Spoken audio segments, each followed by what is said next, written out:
Hey everyone, and welcome back. Today we are taking a deep dive into mindfulness. Ooh, fun. Yeah, we are looking at Wherever You Go, There You Are by Jon Kabat-Zinn. Oh, a classic. It is. You know, if you're trying to bring more mindfulness into your life, Who isn't these days? right, this deep dive is for you. We are going to uncover some really fascinating insights, Oh, yeah. like how the Dalai Lama uses mindfulness to deal with really, really tough situations. I'm interested. Yeah. And we're even going to explore the unexpected connection between trees and meditation. Okay. I know, right? It's interesting, Kabat-Zinn really demystifies this ancient practice of mindfulness. I agree. He makes it practical and applicable for anyone. It doesn't matter what your background is or your beliefs. I think mindfulness is definitely having a moment right now. Oh, for sure. But sometimes it feels a bit overhyped. I know what you mean. It's hard to separate what's genuine from all the noise. Absolutely. So that's where I think this deep dive is going to be really helpful. We should start by clarifying what mindfulness actually is. Okay. Yeah, what is it then? Well, it's more than just relaxation or wow. de-stressing. It's about consciously living and appreciating the present moment. So not just zoning out on the couch, but actively zoning into what you were doing. Exactly. It's like you are polishing a gem to reveal its brilliance. I like that. By practicing mindfulness, you are polishing away distractions, Mm-hmm. old habits, and those thoughts that obscure your true potential. Okay. I am starting to see how this goes deeper than just chilling out. Yeah. But how does this polishing actually benefit us? Well, one thing that Kabat-Zinn highlights is how mindfulness helps you to experience more joy and peace in your daily life. It's not about forcing happiness, Right. but it's about tuning into those small moments of pleasure that we often miss. Okay. Like, think about enjoying a cup of coffee or having a conversation or going for a walk. It's about truly being present in those experiences. I could see that, especially in our world today. Yeah, Everything is so fast-paced. it is. We're constantly being bombarded with information and distractions. It's really tough to slow down It is. and just be. And that is precisely where mindfulness can help. And there's another benefit to it, too. Okay. It can help you manage difficult emotions more effectively. So instead of trying to ignore or suppress those feelings, like fear, sadness, or even anger, mindfulness encourages you to observe those feelings with curiosity and compassion. So it's not about pretending that those feelings don't exist, Yes. but learning to deal with them in a healthier way. Yes, exactly. Okay. It's about understanding those feelings better. And Kabat-Zinn suggests a simple technique for this. Oh, really? Labeling. Okay. So when you feel a strong emotion, just mentally label it, like anger, sadness, whatever it is. It creates a little bit of distance, which makes the emotion a bit easier to manage. Okay, that makes sense. And that understanding can then help you to make more conscious choices about how you respond. Yeah, I can see how that would be really helpful in like a stressful situation. Yes. Instead of reacting impulsively, you could take a moment to assess, and then you choose a more thoughtful response. Exactly. Does mindfulness have any benefits beyond just emotions? Yeah. Like, could it help us with creativity or focus? Yeah, definitely. The book suggests that when you're not caught up in all of that mental chatter, you create space for new ideas to come out. Okay. It's like clearing out all the clutter to make room for inspiration. I think a lot of people are looking for ways to boost creativity and focus. I think so, too. And so this is making me think that mindfulness could be a pretty valuable tool for that. For sure. So how do we actually start developing this mindfulness? Yeah, good question. Does it require, spending hours meditating in a silent retreat? Not necessarily. Kabat-Zinn outlines two main types of mindfulness practice: formal and informal. Let's start with formal meditation. Okay, bring on the Zen. I'm ready to learn how to do this. All right. It's simpler than you might think. Let's start with posture. Okay. So the key is to find a position that's both dignified and comfortable. So whether you are sitting on a cushion or in a chair, just keep your spine straight, but don't make it stiff. Relax your shoulders and make sure your head, neck, and back are all aligned. So no need to twist myself into a pretzel. Not at all. Okay, good. It's about finding what feels right for you. Right. And, even hand positions can have a meaning. Really? Yeah. For example, if you have your palms on your knees, that can represent acceptance. Okay. But palms facing up symbolize openness. Wow, that's interesting. It's fascinating how the body and the mind are connected. They are. I am rethinking all my hand gestures now. Yeah. So how long do we have to sit there meditating? Well, Kabat-Zinn recommends 45 minutes daily. Oh, yeah. But honestly, it's about finding what works for you. So you can start with shorter sessions, and then you can gradually increase how long you do it for. Okay. Yeah. To be honest, I struggle to sit still for too long. Yeah. So what about those moments when you just feel the urge to jump up and stop meditating? Well, that's a very common experience. Okay. And the key is to just observe that impulse, but without judging yourself. Okay. So ask yourself, is it fatigue, impatience, or maybe you are uncomfortable? Right. Maybe it's just time for you to stop. Yeah. Yeah. The point is to bring awareness to that urge. Okay. And then consciously decide how you are going to respond. Sometimes that might mean gently coming out of the meditation. Yeah, that makes sense. So that was formal meditation. Okay. What about informal meditation? Yeah, is that just like relaxing on a beach somewhere? Not quite. Okay. Informal meditation is about bringing mindfulness to your everyday activities. It could be something as simple as walking, standing, or even lying down. Okay, this is starting to sound more doable. Yeah. Tell me more about these informal meditation techniques. All right, let's start with walking meditation. Okay. So instead of just rushing to your destination, you can focus on the actual act of walking. Okay. Feel your feet connecting with the ground, the movement in your legs, the rhythm of your breath. You are not trying to get anywhere. Okay. You're just simply being present with each step.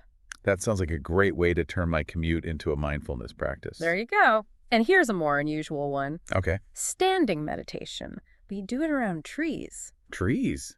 What? Yeah, I know it sounds strange. It does. But Kabat-Zinn suggests that trees can teach us a lot about stillness and calm. Okay, how do we do that? We just stand near a tree, close your eyes, and you imagine your feet rooting you to the earth. Okay. Just like the tree's roots. Feel the tree's gentle sway in the breeze. Yeah. And just let yourself move in harmony with the tree. Wow, that's a beautiful image. Yeah. It's like absorbing the tree's peacefulness. It is. Okay, what about lying down meditation? Well, lying down meditation can be really helpful for relaxation and body awareness. Okay. So one technique the book highlights is the body scan. You just bring your attention to each part of your body, starting with your toes and moving all the way up to the top of your head. Right.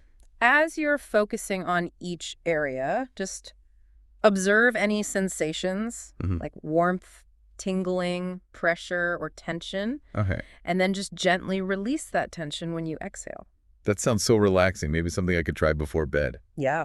It seems like there's so many different ways to practice mindfulness, formally and informally. There are. And the beauty is you can incorporate these techniques into your day Yeah. without needing any special equipment or setting. That's right. So we can literally practice mindfulness anywhere, anytime. Yes. This could be a really powerful way to live more consciously. Exactly. And there's even more ways to weave mindfulness into everyday life. Really?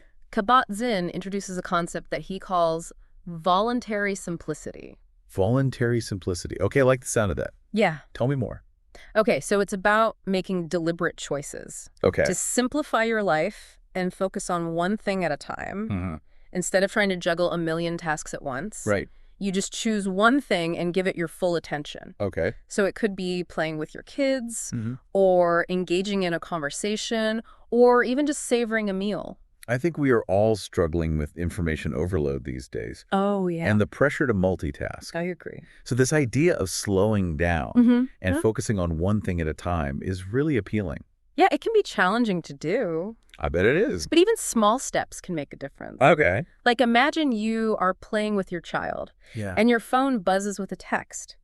So voluntary simplicity would be choosing to stay present with your child instead of getting distracted by your phone. Oh, that is a good example and so relevant. Right. It's so easy to get sucked into the digital world and miss out on those real-life connections. Yeah, for sure. So are there any other qualities that can help us be more mindful? Yeah. You mentioned patience. Patience is key, absolutely. Okay. But Kabat-Zinn also highlights the importance of generosity.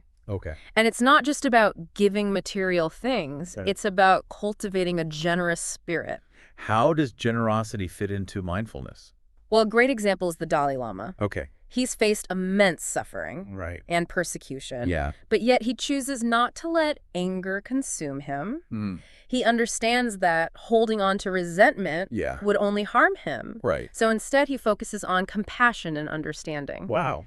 even toward those who have caused him pain. That's incredibly inspiring. It is. It's a reminder that we always have a choice in how we respond to situations. We can choose to react with anger, or we can choose a more compassionate approach. Exactly. And that choice, that act of generosity, is a profound expression of mindfulness. I like that. It's about recognizing our interconnectedness and choosing to act in a way that benefits both ourselves and others. So we've covered a lot. We have. We've explored what mindfulness is, the benefits it offers, and various techniques to cultivate it in our lives. Yeah. And even the importance of voluntary simplicity, patience, and generosity. We have, but our journey doesn't end here. Oh. There's another important aspect that Kabat-Zinn highlights, and that is the challenges that we might encounter on our path to mindfulness. I'm ready. What are they? What kind of obstacles might we encounter as we try to become more mindful? One of the biggest challenges is what Kabat-Zinn calls the thinking mind. Okay. So it's that part of us that's constantly analyzing, judging, planning, worrying. I know that voice well. It's that voice in our heads that just won't quit. It often pulls us away from the present moment. It's a very distracting voice. It is. No. It really is. And when you start practicing mindfulness, Yeah. the thinking mind might try to take credit for your experiences. Like you might experience a moment of peace or insight during your meditation. Okay. And that voice just pops up and says, "Look at me. I'm so mindful. I'm so enlightened." Like our ego trying to muscle in on our mindfulness practice? It is. How do we deal with that? Well, the key is to simply observe those thoughts without judging yourself. Okay. Just remember, they're just thoughts, mental events that come and go. Right. So try not to get too caught up in the stories that they're trying to tell. So it's about recognizing those thoughts, but not letting them kind of derail our practice? Yeah, exactly. It's like a constant balancing act. It is. You mentioned another challenge earlier, something about selfing.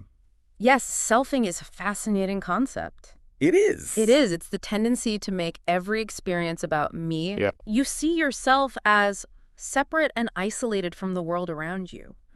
It even shows up in how we speak. Like when we say my problem, my opinion, my child, it creates this sense of ownership and attachment that can really hinder your mindfulness practice. We're constantly building walls around ourselves. Yes. Separating ourselves from others and the world. Yeah, so how do we break down those walls then? Yeah, how do we do that? How do we shift from me to we? Well, Kabat-Zinn challenges us to change our language and our perspective. Okay. So instead of seeing your child as my child, you can try to recognize that dynamic relationship between parent and child. Okay. A connection that goes beyond ownership. Okay. Acknowledge the countless people and events that contributed to your child's existence. Right.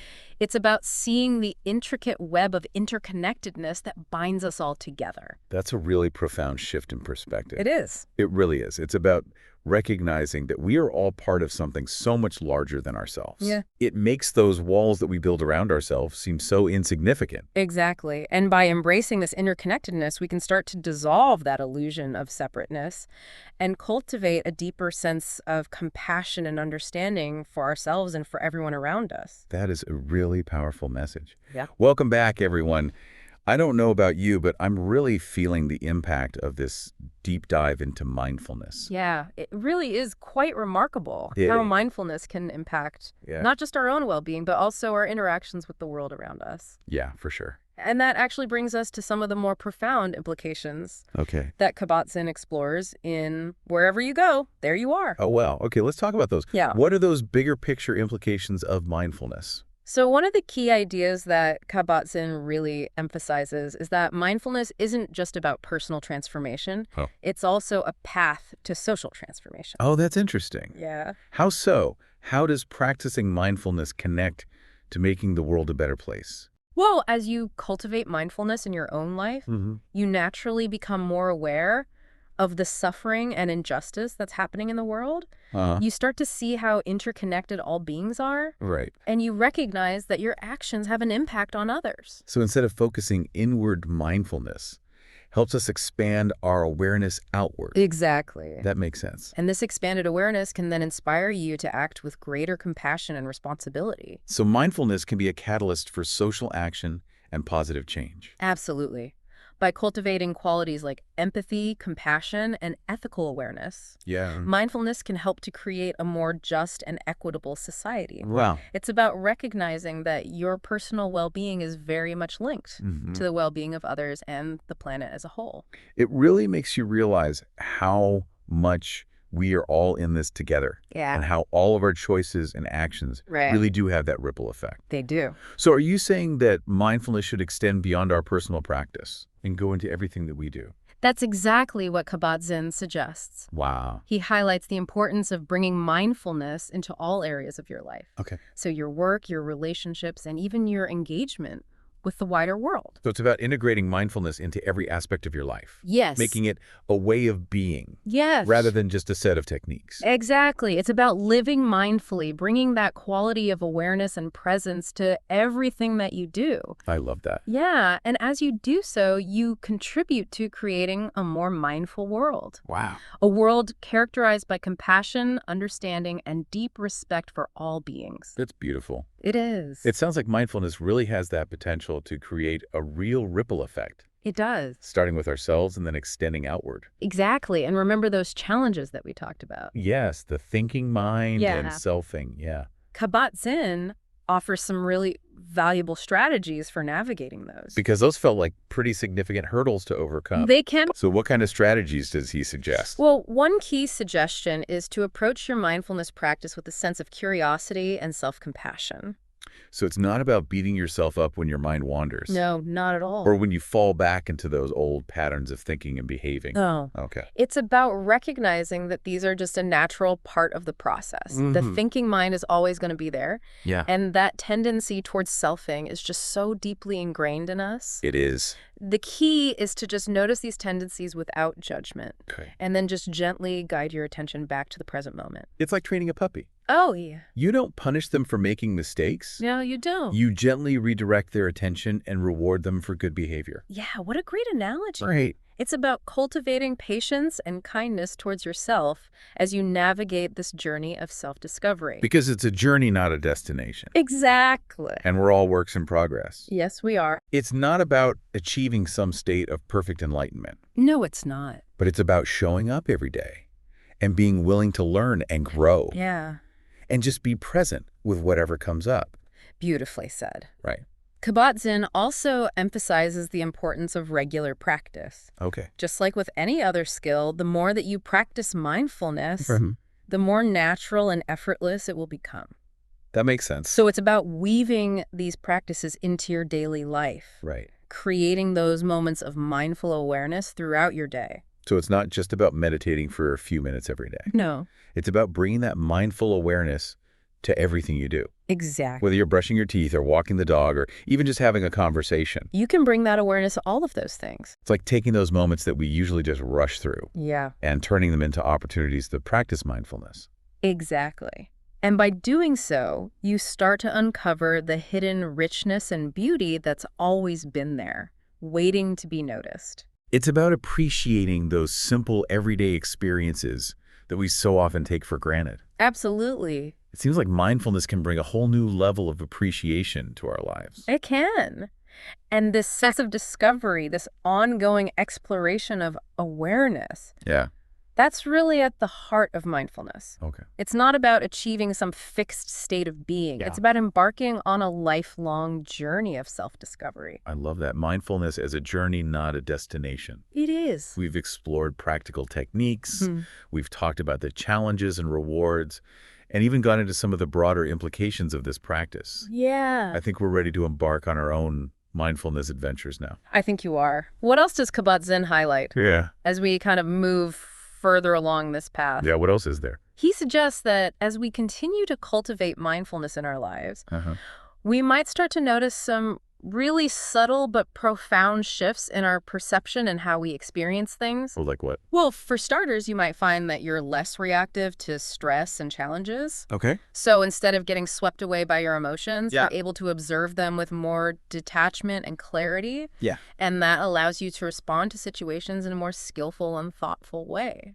So it's not that you stop experiencing those difficult emotions, Yeah, but you just learn to kind of approach them differently, exactly. which seems like such a valuable skill to develop. It is a valuable skill. You also develop a greater sense of equanimity. What's that? It's a kind of inner peace that's not dependent on external circumstances. Oh, wow, that sounds amazing. It is pretty amazing. Finding that sense of calm and stability Yeah. amidst all the chaos of life. Yeah. Does mindfulness impact our relationships with others? I was just thinking that. I don't know, tell me. It can, absolutely. Okay. So as you become more mindful of your own thoughts and feelings and behaviors, you also become more attuned to the experiences of other people. You develop a greater capacity for empathy and compassion, Right. which allows you to connect with others on a much deeper level.